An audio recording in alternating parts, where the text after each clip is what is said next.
The sessions are structured around the life and the works of the author, followed by an interaction with the audience. The Write Circle started its journey from Jaipur and now has sessions across India and even overseas in Oxford, Birmingham, New York, and Oslo. Today we have with us Ms. Richa S. Mukherjee. Richa is a Mumbai-based celebrated blogger and ex-advertising persona turned poet and writer, whose first novel, I Didn't Expect to Be Expecting, a humorous take on accidental pregnancy, and the next one, Kanpur Khufia Private Limited, a humorous thriller, have made her famous and popular widely. The novels have later been procured for screen adaptations as well. Her latest book, Excess Baggage, is also headed to the big screen. She has been a Times of India Write India winner and blogged in different online platforms such as Women's Web, Mom Press On, and She the People TV. She's a She Rose champ and blog chatter mentor and has authored several e-singles, anthologies, and audiobooks. Her fourth book, a sequel to the very popular Kanpur Khufia Private Limited, is slated to be released in early 2022. In conversation with her, we have Ms. Dipali Bhasin, Ehsaas Woman of Delhi, a fashion blogger, fashion designer, food blogger, and an author herself. Today's session is being conducted following all COVID protocols. I would request the audience to keep their protective masks on and maintain physical distancing at all times. Kindly keep your phone on mute. And if you happen to click pictures, do not forget to tag Prabha Khaitan Foundation on various social media platforms. Now, without wasting any more time, I request you all to sit back and enjoy today's session. Thank you. 2.5 years ago, that I got in touch with Richa. We met on social media, and the first thing that got us connected was our being from Kanpur. I was born in Kanpur, and so was she.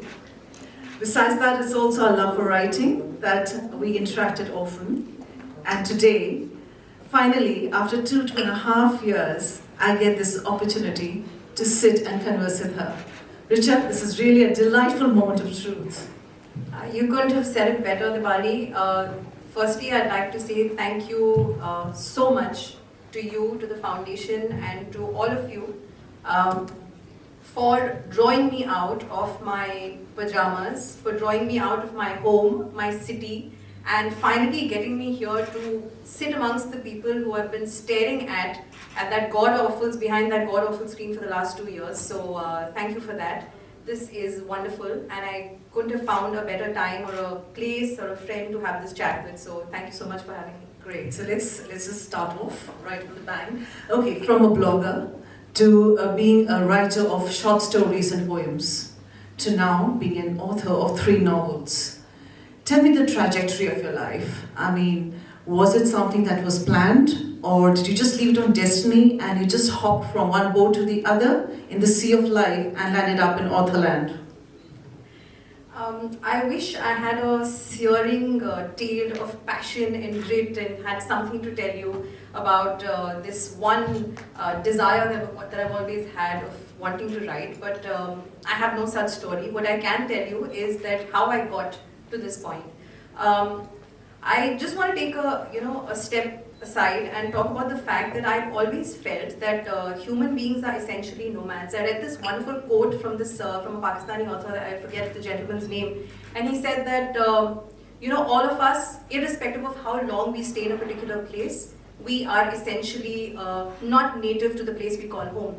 So you look back at human civilization, we've constantly moved, and our forefathers have been doing the same.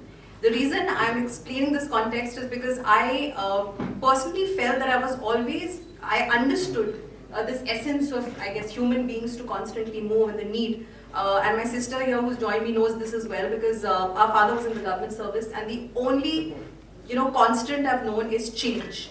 And that one memory I can never get rid of is sitting in the back of an ambassador car and just moving, all across cities here and there. So I think while I was meeting people, changing cities, homes, gathering new experiences, I think the writer within me was marinating. I had no intention or desire at the time. All I knew was that I was moving, I was gathering experiences, and I loved reading. So at the confluence of that is where this journey started.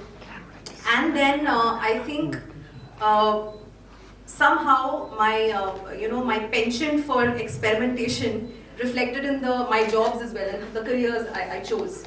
So I was in, I was chasing criminals and, reporting, talking to, starlets who weren't even interested in, giving me codes and sitting around and eating horrible set food. So I was in, journalism for a long while. Then in advertising for about 10, 12 years, I sold soaps and shampoos to unwitting customers, creating and, cracking advertising campaigns. So I meandered. And when I reached a point in my life which is supposed to be the most chaotic, when you have not a minute to spare and you're buried under diapers somewhere, during my maternity break is when I suddenly realized that I wanted to write a book. And I think it was a very organic process. I was looking at it as something which was a change for me to channelize the circus that was happening around me. And I just wrote it. And it was such an unencumbered process, and I enjoyed it so thoroughly that I decided that I just needed to continue doing this. And then I think more than me, writers are self-flagellation experts. We critique ourselves way more than anybody else ever could. That's what I love to tell, people who find issues with the way I write. So I took the plunge, thanks to my husband and in fact my family pushing me.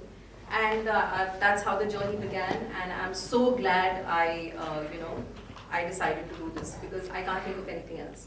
So now your first book, I Didn't Expect to Be Expecting, was when you were pregnant, right? So you gave birth not just to your baby girl, but also to a book, Absolutely. right? So now I want to know that this book, is it, how much of a personal experience have you been able to channelize onto paper and book? And is it kind of like an autobiography that you wrote the first time? This question has gotten me into a lot of trouble with my mom-in-law. So I remember over these conversations over Mishti and Shingara, her friends asking me, "So, is that your mom-in-law?" I said, "No, absolutely not." And I was at that point in time, I was writing the draft, so I was so horrified that I went and changed around the roles, and I mixed it all around so nobody could identify who was who. So I think Dipali, because we are very sensitive in terms of context, conversations. We just dip into a reservoir of experiences and our lens on the world. Mm-hmm. So as a result of that, a lot of what we feel and think of the world and people around us and the idiosyncrasies we see and day-to-day life percolates down to what we're writing.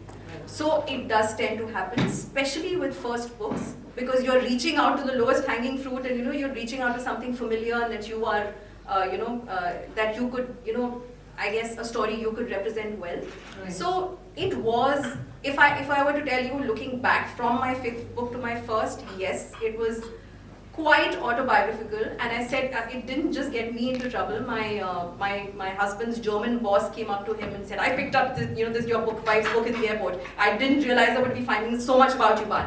His name is Anirban. Right. So he came back and he said, "Can I please not feature in your next book?" So yeah, it does get me into trouble, but I can just say it's fun because I think every book represents a body of experiences, and when you write with that honesty and you share that with people, then that somehow lends to it somehow becoming, it becomes the uniqueness you offer in the way you write, irrespective of the genre. So now we're talking about publishing books, and a lot of us would probably be writing in secrecy, and the stories get hidden into between leaves of our diaries, or they're just left. Like I wrote an ebook, but when it came to publishing, I was a little lost, So now where you're concerned, I want to know where your first book, when it came about, what are the difficulties you faced, and how was it easy for you, and what is the way out for somebody who wants to get into writing? The one thing I've learned as soon as I became a parent and as soon as I became a writer was not to judge. People have these set notions about the kind of book they want to write, the kind of publisher, it's poetic and sweet in a way, Somehow when it comes to creative pursuits, everybody has this set notion and idea of how it's going to proceed, and that is why, when things don't work out the way you want, I think it crushes your heart in a way that you feel like just throwing that pen and diary in and saying, "I'm sorry, this is not for me. I'll just sit and do whatever I need to." I mean, nobody needs to read it. It's for me. So I think the wonderful part, Dipali, is that I'll talk about how it was for me, but I want to reiterate the fact that we are in that that transitional journey at that point in time where it is easier for people to look at writing as a career. people who are obviously holding their day jobs, because we know that writing does not pay well, and I can confirm that. But having said that, it is such a beautiful journey that people find, I think, the will and the grit to do it alongside with whatever else they're doing. But like I said, whether it's women writing, men writing, whether it's poetry, whether it's I've seen ghost stories being published. The genres, it's amazing. Whatever you choose to write will find an audience, because yes, the industry is in doldrums, but then there are readers and there are niches, and your book and your content will find a taker. Also, because this much vilified digital space which helped us connect, so it can never be quite an enemy for me. Helps us penetrate and reach the kind of audiences which was absolutely unimaginable at one point in time. So a lot of people now say that there are fellow authors who told me that you need an agent for sure. I did not have an agent. I frankly believe that it sounds philosophical and very contrived, but I honestly think that a lot of my hard work did go into whatever I've managed to do, but it was also a lot of luck and blessings. That's why I talked about destiny. Absolutely, because it just so happened that I was writing for a contest, and I wrote 5 entries, and every single time I was reading a result and it didn't work out and my name wasn't there. I was so broken-hearted, but I continued, and then I wrote one particular entry which led me to Ravinder Singh, who is a popular romance author, and then he was in conversation with HarperCollins, and that's how it happened. I remember giving him this very, all of us cringe. Nobody wants to walk up to elevator pitches are made to make you feel really, really tiny, as big as a raisin. So I walked up to him, in a setting such as this, and there were these amazing authors sitting on the stage, and I walked up and I gave the worst elevator pitch possible in the history of humankind, I think. And I just said, I have a book, you want to see, you want to read it? He was just like, are you actually asking me, or are you telling me that you don't want to publish it? So I knew he had a publishing house, so I just went for it, and I had to push myself. And that's how the journey began. And to cut it short, like 3 months later, he asked me, that HarperCollins is interested in coming on board. I remember pinching myself and jumping for about 5 minutes. I lost a lot of calories, which worked.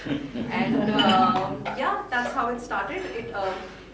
I don't think there's any problem if you start with agents as well, because there used to be individual agents, and a lot of people would be scared approaching them. India does not work the way the US does, and that's how it started. But now there are agencies, and they are more accepting of all kinds of content, and there are more publishers, small, big, middle, top tier, middle rung. So there is no right or wrong way. It just depends on you giving your best to what you're writing first, and then thinking about that lovely big picture, traveling to places, beautiful places like this, meeting wonderful people and signing things, So coming to your second book, Kanpur Khufia Private Limited, that also got us together.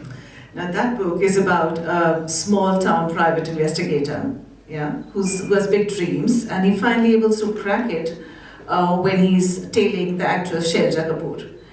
Now tell me, from being a contemporary fiction, talking about pregnancy in the first book, why did you choose to completely shift your genre to come to something of a thriller? And what kind of research did you do? Did you not take a lot of research?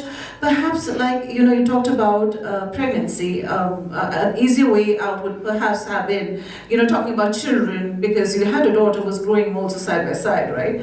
So why the shift, and what kind of research does it take if you shift genres? Is it good for an author, or okay to shift genres? Or like, we talk about authors, they kind of categorize into a specific, a segment. And why did you choose to experiment with it? I don't have a problem with labels, because labels, I don't think people do it to restrict you. I think it is a method for them to draw comfort from, because once you come under a certain genre and you know what to expect. This is the process most of us follow. We go to a bookstore, and that is some logic that is, uniformly followed by publishers and bookstokers and, readers. It's just that somehow a lot of other dynamics have gone into defining these genres. There are some genres, which women can't write apparently, even though we have the most murderous thoughts on a daily basis. And I've done so many panels on, why is it that, I said, I have my serial finding on techniques on how to not spill blood, how to chop up a body and not spill blood. So, it's, somehow these labels also have gone a step further, unfortunately, and tend to restrict people. I'm not saying just women, but into what you can write. Fortunately, I have found people along the way who have allowed me to present stories to them, irrespective of where they would fit in on the bookshelves. The disadvantage is that it confuses a lot of people, especially in LitFest, because they don't know where to put me. Because humor or thrillers or contemporary fiction, so you don't know. So I understand, but it's chances I'm willing to take. Because I think it's very restrictive to stick to a genre. Yes, I am a brand. I need to write a certain way to allow people to recognize me after 3-4 years. Otherwise, they'll be confused about the kind of writing I'm doing, and they won't even know, what to expect next. But I honestly let it be a very organic process, the same way it was. So I didn't expect to be expecting. It was a very intuitive and instant decision for me because I was drawing from my environment. Kanpur Khufia Private Limited, I would like to make it sound very intellectual, but it was very impulsive because I was on a trip to Kanpur and I saw this foxy detective agencies and I had such a laugh. And I said, it's just something clicked in the head, and I went back and I just jotted down the characters, and I love the genre. I love horror, I love thrillers. So somehow at the confluence of that and my familiarity with Kanpur, it was a challenge because it was a comedic thriller. Right. So, and I'm trying to combine two different genres which invoke different, feelings. One is supposed to make you feel, uncertain and scary and dread, feel this onset of dread, while the other is relief. So, balancing it, not expecting a chortle when you're chopping somebody up and stabbing someone. So, it was a challenge, but it was absolutely fun. And as far as excess baggage is concerned, again, it was a very intuitive decision. I was on a flight. Somebody was talking to me about divorce. And she said that I got divorced. There was something about the way she articulated got divorced, it just stung me, and she was a very dear friend. And I remember just thinking, this term is very unfortunate. Right. It sounds like, this you've been stabbed and left on the wayside, whereas it's just a stage in your life. And, society and people need to be kinder, and more accommodating for that reintegration. So that's what sparked the idea. And of course, my mom's always foremost in my head, and she gave me no fodder to write this book because she was an absolute darling. But I had to find some cantankerous mother somewhere, and that was the genesis of this book. So very intuitively is how I've decided to write my books. And Kanpur Khufia Private Limited happened because I wanted, people liked it. People liked the story of this, earthy detective, from small town with big dreams. I thought it could possibly become a franchise, so that's how it happened. In my 5th book, honestly, again I'm experimenting. I love writing about different social milieux. Mm-hmm. So there's this whole bunch of 5 women who are very good friends, and they belong to a very small city somewhere. So I love experimenting with these dynamics. So that's how these decisions have happened. It's like you don't carry the story, but the story carries you through a journey, right? That's been the story of life and your books. Okay, we're talking about excess baggage. The term may be excess baggage, and it does talk about a mother and a daughter going on a trip to London. But there were a whole lot of excess, just not in terms of the weight that they're carrying with them, but in terms of their past, the hurtful past, and the relationships, that just went awry. So, when we're talking about your books, they are, even if they're easy, they're fast-paced, they're delicious. I mean, I was just talking to you beforehand. I said it reminds me, all her books remind me of, if you're in Kanpur and in Lucknow, you would know what's Daulat Ki Chaat, or Malai Makhan. It actually is like that. It's been done with a lot of effort. They're light, they're airy, they're delicious. Every page you turn is like a scoop full of satiation to the utmost. I'm sorry. So, they're actually beautiful, easy read books. But, what I find and very fascinating about the books, and when I was reviewing them, was that despite the fact that they're such airy reads, that they have a very deep and poignant theme that's related to them. It's about self-discovery, it's soul-searching. We're talking about Anviksha, who's the protagonist, that she's divorced twice. And she doesn't click well with anyone. She doesn't care two hoots. She speaks her mind. And on the other hand, we have her mother, Smita Punjabi, an absolutely loving, endearing character of the book, who's who's 67 years old. She's a Sindhi, and she's a single mom who's raised a daughter. But what I want to know is that even if I have some parts that have been marked, which I want to read out here, is that you talk about life, you talk about past relationships, there's humor, and suddenly you just put a little whiff of something that leads the author to sit back and think, about life, about oneself, because your stories are all relatable. So I want to ask you, do you use humor as a tool to be able to broach on deep, strong issues so that they make a soft landing for the readers?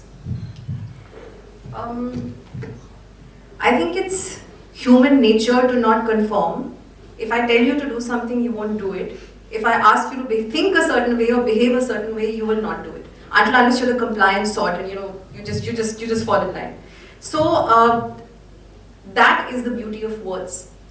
Without any express intention, here I'm not talking about intention of author, I'm just talking about words generally. Right. That, they impact you in a very quiet, sincere way that will have you thinking maybe 5 hours after you've read them, which is why books are often called weapons as well.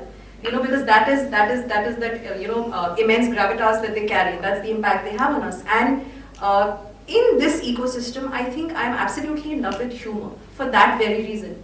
Because humor is this, like you said, this delicious, complex, interesting tool, or this lens, if I may, that you can train on the world. For a reader, it makes the idiosyncrasies around us more palatable. The comedy of life is so interesting to just observe. If you look at P.G. Wodehouse, the way, just generally, or even a Ruth Rendell in thrillers, just the way you look at life, is so interesting. And for a writer, as you were mentioning, it's a vast canvas that I love to paint on, because if you hark back to, I love harking back to origins, I don't know why, it's something. So if you look back, humor was essentially, the earliest religions of humor was about that it was used as a tool to reign against, the powers that be.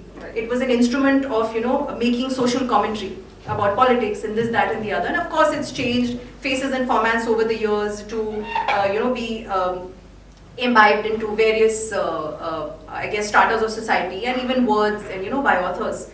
And every single time I have sat down to write, there is no immediate method or express intention that this is a book, this is a topic. I will ensure that I will cover these particular issues that I want to talk about. Right. It is a very natural process. I am a product of how I have been brought up, things I've heard, things I've seen happening to my mother, my sisters, the people around me, things I've experienced, moving around this country, and the attitudes towards people who move around. So I have captured all of that, and it's all, I basically write about what I've seen, felt and heard through my life. When I'm sitting down and for example, I choose a topic, and immediately after that, by virtue of being a woman, a mother, and a citizen of this country, and like I was talking about the experiences, they percolate down on paper, relevant experiences. Obviously, I don't want to sit and, nobody wants to be preached at. So there is a subtle way of entertaining, making people smile, and making those emphatic points. In Kanpur Korea Private Limited, I've spoken about, in a very obvious way, without going about it in a very obvious way, it's a very traditional setup. There's ammajis, sitting on charpais, there's this woman sitting like this, and the housewife is trying to get her chores done before heading out for her Kirtan Mandi and all of that. But the main protagonist, Harper kept on asking me, you keep talking about the main protagonist as Prachand Tripathi. Why does Vidya his wife keep coming into the picture? Because I wanted people to ask me that question in the end, because she's such an integral part of his decision making. Right. That she is actually moving out of the home and running the agency with him. In Excess Baggage, there is a mother, a 67-year-old woman who has chosen to divorce, somebody who wasn't working for her life, right, and due to unfortunate circumstances. Yet she has brought up her own child in her own way and wins this strong support. However, she's questioned because she's old, because she likes to be a certain way, she likes to dress a certain way. There are labels that are placed on her. There are labels that are placed on her daughter, because she has somehow, unfortunately, arrived at a juncture in her life where she chose not to be with two men in her life. And somehow that has become a point of judgment for everyone else. So like you can see, once there is an ecosystem, there is a basic thought, then there is an ecosystem of, I guess, a story that forms, and within that, whatever I feel is apt to have as a conversation, to introduce as a dialogue within that particular story, it comes naturally from there. I think one of the main things of that story are the amazing characters that are able to sketch out. If you read her books, you can find each and every character. Like I remember in school, you used to write character sketches. I think that was one of the questions that was asked. You can actually write it down because you spend a lot of time in designing the character in your thing. So in her book, especially in this excess baggage, she has this plethora of characters that are so amazing, and more than that, she's given them some fantastic names. So she has, Tulli, and she has bhindi and mutton as pets, or she has the That's Peter. also because my husband tells me I munch too much while eating, so my brain is always reaching out for food related names. So, they're such quirky names. Tell me, is that intentional? Is that, how much time do you spend in a character sketch when you, or is that, when you, how does the process go? Is it first you ideate, have a storyline, so there's a machination involved there, and then you is that how you fit in characters? How does it whole work out for you? And why did you have, especially in this book, such quirky characters? I think what I've learned over the last couple of years is that there's been reams and reams written about it, but it's a very personal and individual process for every writer, and mine won't match anyone else's. There is a methodology that I follow. The ideas I've told you are very organic, and as long as I keep my eyes and ears open and I'm a sponge, the ideas keep and here I'm referring to books, not the articles and the short stories and all.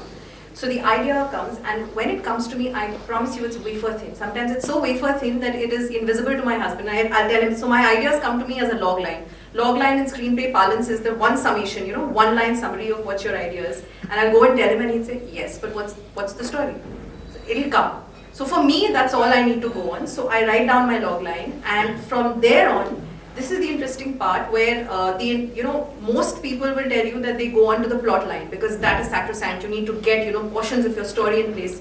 I move on to my characters first because for me that is the most fun part, and that is an absolutely important part of my process because for me, context, history, places, the conversations, I cannot. So for me, research at this point is like if plot lines are the bare bone skeleton of a story, research is the muscle and the sinew on top, which helps you flex your characters, the conversations in the story, and that makes for compelling storytelling. So this is the part which I enjoy the most, where I go into the nitty-gritties of just understanding who I'm writing about, and that's most important and most fun. That's why sometimes I take great umbrage when people say that research is not required in contemporary fiction or certain genres. Yes, there are certain genres which require more, but I basically, for an authentic voice, it requires you to understand the nitty-gritties and understand your characters completely. Moving on from there comes the plot line. There are various methodologies. Some people make it as simple as beginning, middle, and end, and some people would go, if you look into their methods of these cards and shits, it'll look like, maybe the green room of the CSI Miami or one of those episodes because, it's just like, it's that complex. So I have realized that every single book that I've written, my methodology keeps changing as far as the plotting is concerned. And I'm enjoying the detailed plotting now because I'm an intuitive writer. But if you're writing thrillers and certain kinds of stories, it's not just about killing, it's about solving and making sense at the end. So I find that a little bit of plotting helps. For me, it's an amalgamation of both, creating a broad structure and writing within that. Then, of course, drafts. Stephen King would have you believe that he writes once and keeps it away and comes back to a second draft. Lesser people, writers like me will write about 18 drafts and the 19th one later, we will go to a publisher, and even then we'll be biting our nails wondering if they want to publish us. So I'm going to take snippets of what you just said and ask you questions in detail about that. Okay, so now I want to ask you is, like you said, you're a structured writer. So you have intuitive writing, you have structured writing. If I were to see your excess baggage, or if I was to say, I didn't expect to be expecting, is something that comes from emotion, something that's happening around, and you can just pen it down, because that helps you in the journey of taking it forward. While if you had something like that's a thriller, a genre thriller, do you get stuck up? Do you start backwards? So is the treatment different? And does it mean that things like genres need different treatment? Like you have to be more structured when it comes to something that has like a thriller or a crime book or a detective, but a structure would probably need more free-flowing, where the ending can be changed just because it doesn't suit your fancy, so it's fine. So do you feel that a different treatment is required, and have you used the different treatments for your books as well? So I would say a contemporary fiction or a drama will also have twists and turns in its own way, but the emotion trajectory will still be linear, in a sense that there are these things happening with people, this is their story, and there's always surprises along the way, but it's uniform in that sense. So for example, I didn't expect to be expecting, it's laughable the way I wrote it, because obviously it was my first venture, and I was trying to be the Indian J.K. Rowling and sitting in a corner and drinking coffee. I didn't want to, because I was just writing sentences for the next, so I used to leave a note for myself saying that, okay, cover this in the next chapter. So it was as bad as that. But yes, it is easier that way in terms of a flow and plotting. I can actually leave myself a broader framework to write within.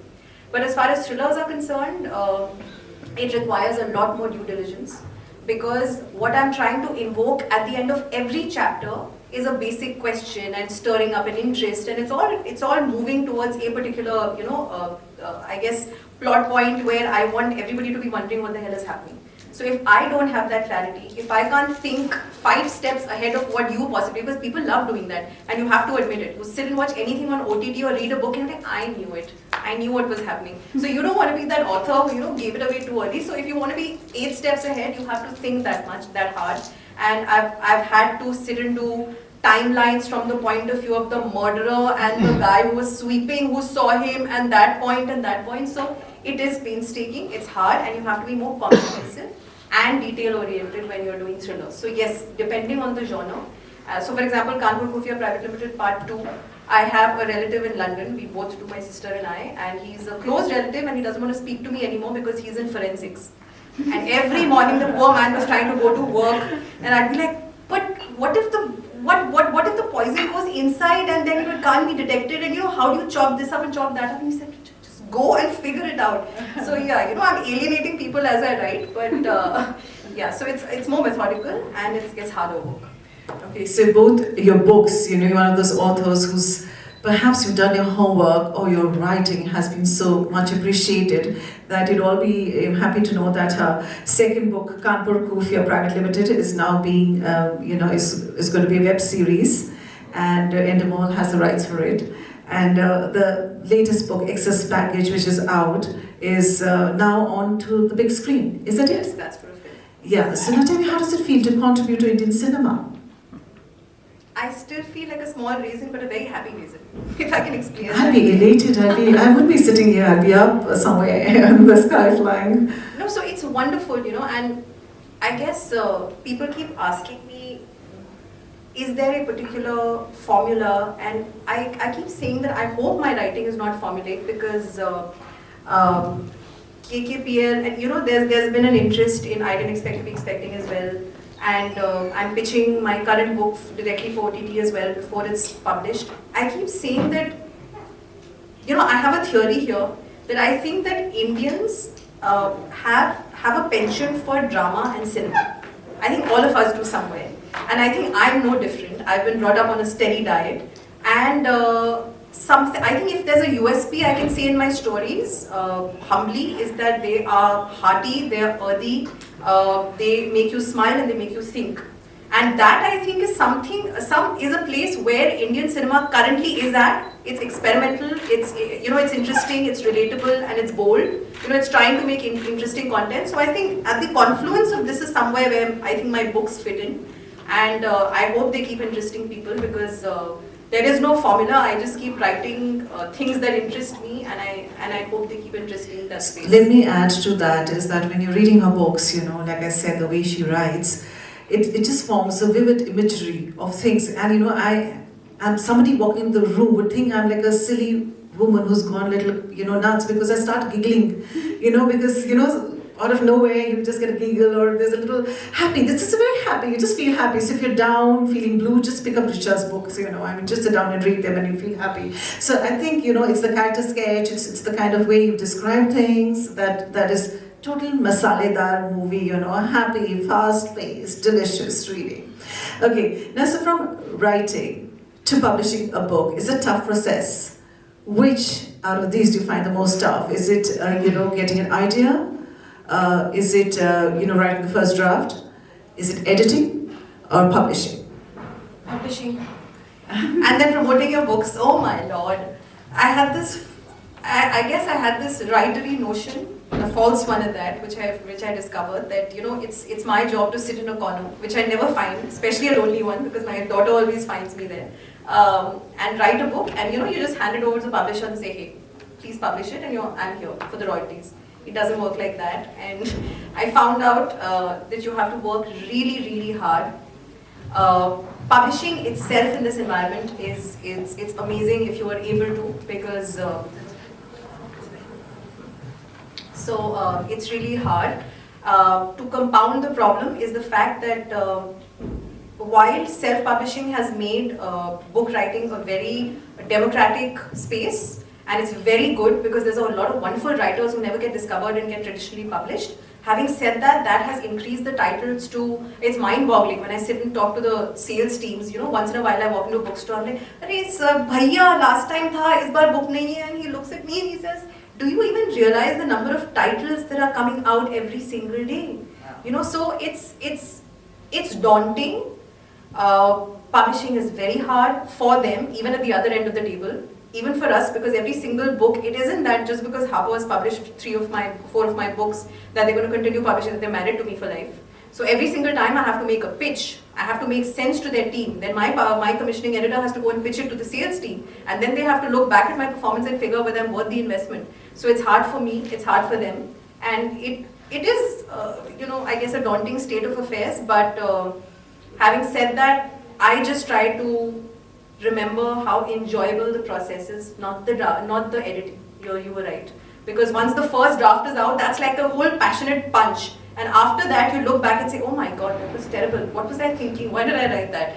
So yes, I partially don't enjoy editing either, but the publishing and the pushing the book after that, you know, you have to don your... So I was pushing products out for categories I hadn't even heard of. And when it comes to my own book, you know, I cringe and I'm like, would you like to read my book? It's hard.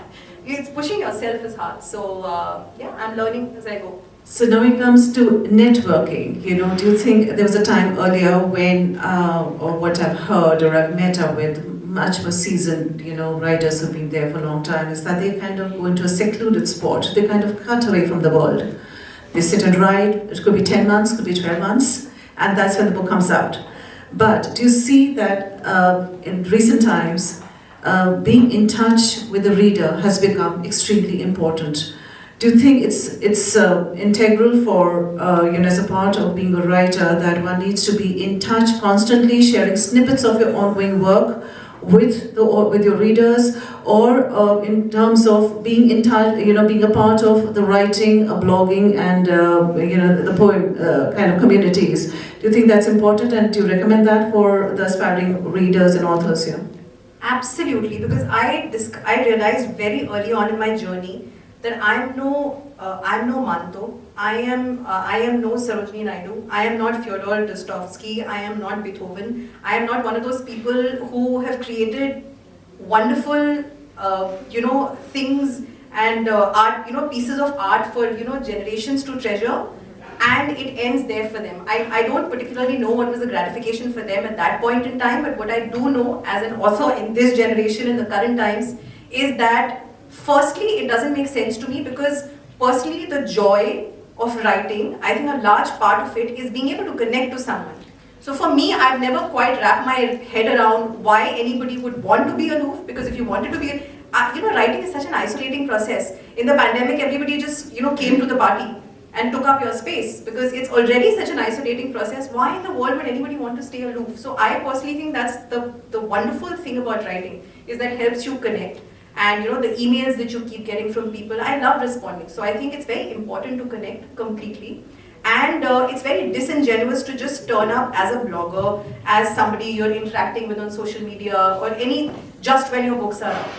Because you have to make the time and the effort. When you're in that community, whether it's writers, whether it's bloggers, whether it's readers, you have to entrench yourself within that community in a very genuine way. And that is when they actually connect with what you're doing. I continue to experiment with short stories. I communicate. I look at platforms, there's a lot of them. I keep writing for them. It flexes my muscles, it helps me get in touch with people. Right. You're always looking for new readers. Who isn't? And nowadays, I'm still, somewhere in the, start of my journey at the nascent stage, and there's a whole lot of established writers who are still struggling to find new audiences. So my whole policy is that whatever, portal, whatever format helps me reach out to newer readers, that's well and good. In fact, I've just submitted an entry. I worked very hard at you must have heard of this Commonwealth Short Story Prize. And it helped me, and there's this thing called NaNoWriMo, which is about a writing contest. So I don't shy away from any avenues which either helps me connect with authors or readers. And I think that is the way to go. And that is an absolute essential part of the process, which you cannot shy away from. What about the writer's block? We all heard about the writer's block. Do you ever go through that? And how do you get your creativity, to going? So I have promised myself that there will be one book where I will tuck myself away in the hills with you, with the tea coating on top. I've imagined it all. I will write one such book, and with a typewriter. I promised myself that as well. But promises are cheap. And what I face on a daily basis is basically either my puppy nipping at my feet, or my help calling out what needs to be cooked, or my daughter sitting on my lap while I'm working. So I can't afford the luxury of a writer's block. In fact, it's funny that you mentioned this. I have this, I'm pitching this concept directly for OTT, and I had to put my 5th book aside for that. And I need to, finish it by Tuesday. Every single second that I found along the way, including the flight, in between chores, attending calls, any second that I get, I have the cluttered mind syndrome otherwise, but somehow when I open the laptop, I know that, darling, this is all you're going to get. So, forget about the writer's block, open up the blocks and just let it flow, because I don't have the luxury at the moment at this juncture in my life. But like I said, the tea and the hills beckon, and I will get there someday. So whose opinions do you seek once your draft is ready? Do you have readers, a set of readers who give you their feedback, or, because the process of it, you need a feedback where they're going the right direction. So whose opinion do you seek, and how do you go about that? I'm very lucky that way, because you have to have your ideal reader. One is sitting right here, my sister, and my husband. So they get the worst of it. Whatever I write first goes to my husband. These are the jobs that they hold which they don't get paid for. So every single word that I write, every single story that I write, every book goes to my husband, goes to my sister, and they are very efficient with the way they give me the feedback, and they're very brutal where they need to, and they're very honest. And that's something I'm very, I guess, lucky to have within reach within my own family. Because sometimes when you're sending it out to rank strangers or authors, you still have some qualms at the back of your head. But I am really lucky to have them with me. And yes, no story or book or any word from me shall see the light of day without them.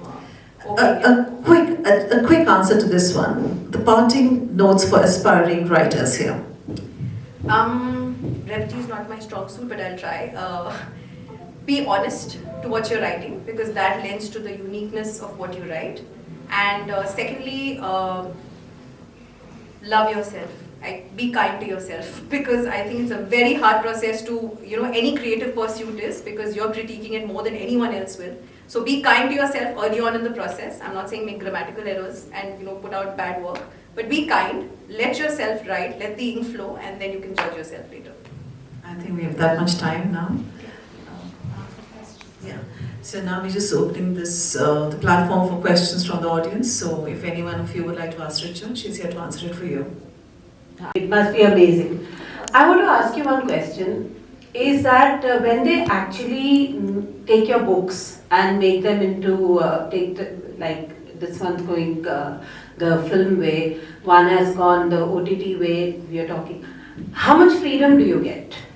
Because I think they have to put this big story into a couple of hours, and then there are cinematographers, there are editors, there are people who write your dialogues, and somehow, most of them do not take the essence of what the author really wanted to say. So do you get the freedom there to actually, because some of them become bad. So that's what I want to know. So how do you go about that? That saving the thing that what you wanted to say in the book, or how you perceive it, is going to be portrayed there in that sense. Sure. So reaching a larger audience, it doesn't matter. So the commercials is something that is handled by the publisher primarily. When it comes to the creative parts, there are screenplay writers within the industry. So for example, there's Anuja Chauhan, there's Anjali Nikanthan, K.R. Kumar. A lot of their books have turned into movies, have been converted. So because they have a background in screenplay writing, they are pitched to the production house, and if the production house is okay with it, then they can write the story as well. Having said that, if there are about 14 people involved in producing your book, there are about 114 people involved when it comes to a production house. And then it has to go through many levels in terms of writing and then the visualization. So it could go from point A to God knows where. So most of my contracts mention that I will be consulted, and that is something that my publisher at my behest has also put in, and they also understand while I'm not the need to keep the essence of the story. Having said that, what I need to understand is I have written a book to be read. It's a certain format to be read and consumed in a certain way.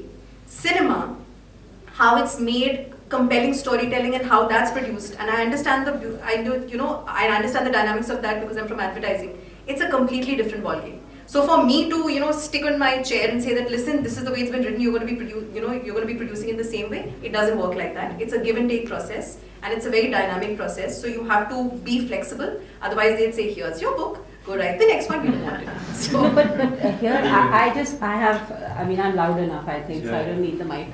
But what I want to know is a person who's your reader and who's your fan, if he doesn't get to see what you wrote, or don't they get disappointed? There have been cases where even all of us have read books, and somehow when it's translated onto screen, it falls short, and that is disappointing. However, as writers, I think we need to understand that once the book is out of our hands, it's it assumes a life force of its own.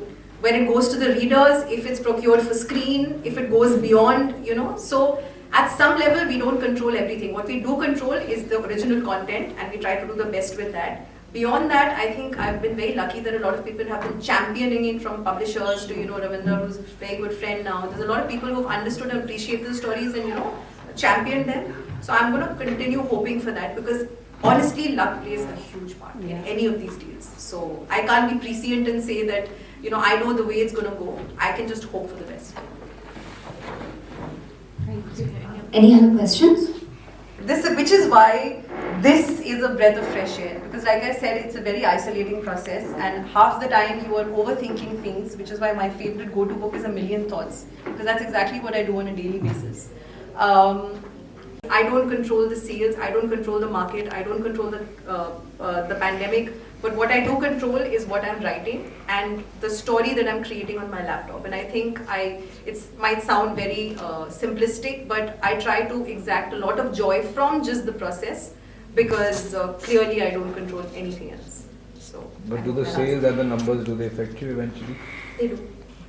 I would love to say that one thing I've become very mature about, honestly, is that the first few books, every time there was nobody is going to like, creativity is so subjective. Nobody's going to write everything you write. Nobody's going to like it. Everybody can't. But initially, I remember I had a few, sobby sessions with my sisters and my husband, saying, but why? Tell me exactly what went wrong. So, you can't go at it with hammer and tongs. You have to allow people to have an opinion about, if you're putting it out in the public domain, you are allowed to have an opinion about it. But yes, when it comes to the sales, I try not opening my royalty statement. I send it directly to my husband saying, you deal with it, I don't want the negative emotions, because honestly, it does affect you, because I have been in other professions. What you do doesn't define who you are, but you want to create value for yourself, for the people, within the ecosystem, and you don't want to be one of those authors who just keeps on writing but doesn't sell. The confusing part is nobody knows what bestsellers are in this country. Technically, they're supposed to be if you sell 10,000 books, whereas in the US you have to send 100,000 copies to become a bestseller. But I've realized that I can track reports and drive myself nuts, or I can write. So I divorce myself from that process as much as I can, because it does affect me.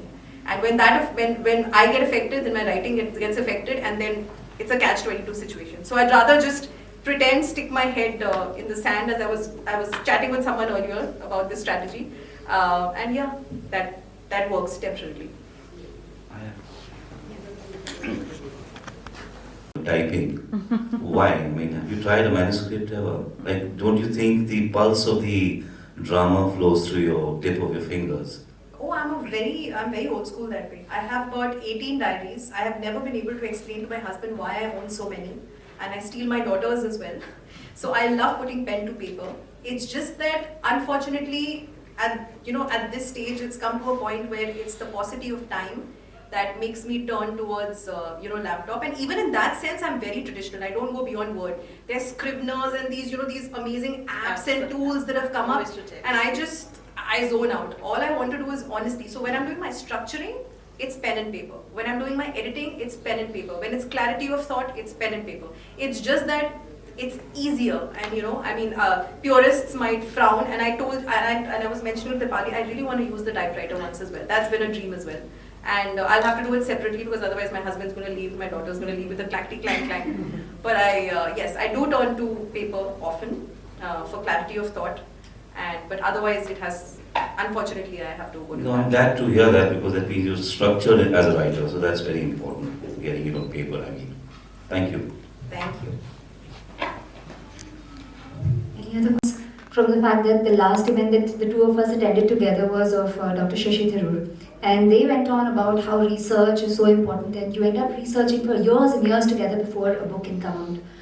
Do you feel that contemporary writers and themes specifically have the fear of getting stereotyped in a certain way, and authors being looked down upon for writing airy, light books which actually let out a chuckle? They are easy to read, and they might be extremely fun for the audiences, and they want to consume it in multitudes. But at times, within the fraternity of authors, you might not be seen as a serious writer.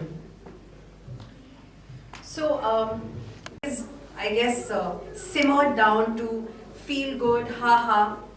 The fact of the matter is, I'm not justifying contemporary fiction, but if what it takes us to be human is a combination of every kind of emotion, it would be very limiting to just expose yourself to, for example, as a reader, I cannot stick to one genre. And again, this another thing. People think that just because you're writing a particular way, that's the only thing you're consuming. Absolutely not. From a child, from Upanishads to Huckleberry Finn to Agatha Christie's to thrillers to period dramas to contemporary fiction to mythology, I've read everything. And that is why I meander. Because, for me, it's the storytelling, it's what all I consumed to this juncture that made me who I am. So it's unfortunate that the slotting happens. Like I said, I was mentioning earlier that labels bring comfort. Sometimes labels are unfortunate also, because they tend to make us limit ourselves in what we consider. Every writer wants to write everything. But there is a certain authenticity to what you bring to the table. My voice is my body of experiences, and I can't be another writer, but I can be honest to what I am writing. And I, like you said, I must say that I'm not pointing fingers, but somehow there is some truth to why people have, consider contemporary fiction in this light, is because there has been a lot of lazy writing. I'm not saying I'm an exemplary writer, but like I said, for Excess Baggage, I had to write about a lady who is a child of the partition.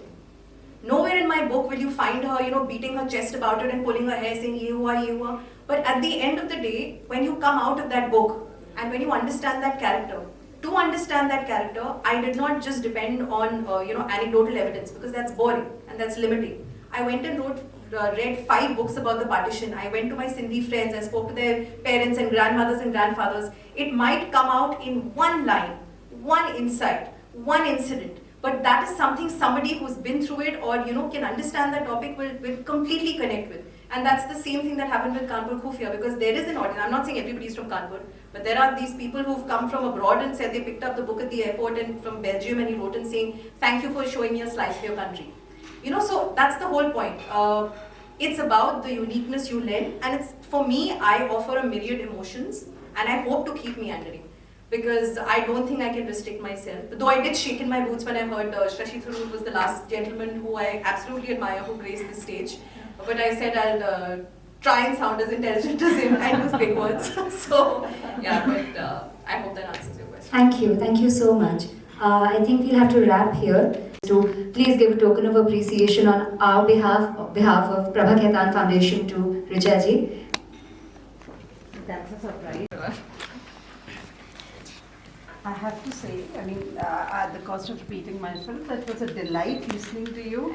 And you do have a magic with words. So I'm sure your books would be 100 times more. Very kind. Thank you so much. Thank you.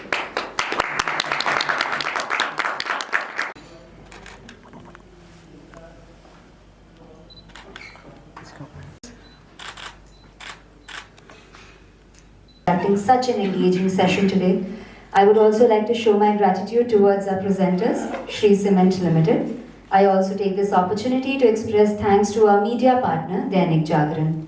Last but not the least, I would like to show our appreciation towards our patrons, without whom today's session would not have been successful. Thank you so much for joining us today. Thank you, everyone. A big thank you to the lovely audience who's here and who's been patient enough and given, you know, amazing feedback and questions. So thank you so much for being here today. It's our pleasure. Thank you so much from the bottom of my heart. Thank you so much for having me here.